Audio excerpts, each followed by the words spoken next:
Baleti klasik Bukuroshja e fjetur me muzikë të Tchaikovskit u shfaq të dielën në skenën e Teatrit Aleksandër Moisiu të Durrësit. Trupa e Baletit të Teatrit Shtetëror të Varnës solli para artdashësve të shumtë një performancë të rrallë, ku princat, princeshat dhe magjistarët ringjallen përmes lëvizjeve plot elegancë të balerinëve. Shfaqja erdhi si një dhuratë për qytetin bregdetar dhe një mënyrë për të promovuar artin e bukur të baletit dhe muzikës klasike.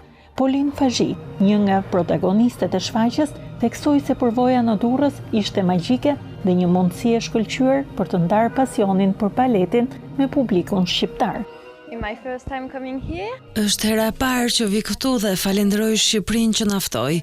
Publiku ishte i mrekullueshëm. U emocionua duke na parë, për tepër rrallës, shfaqja është balet klasik shumë impenjativ dhe jam e nderuar që isha në një rol kryesor.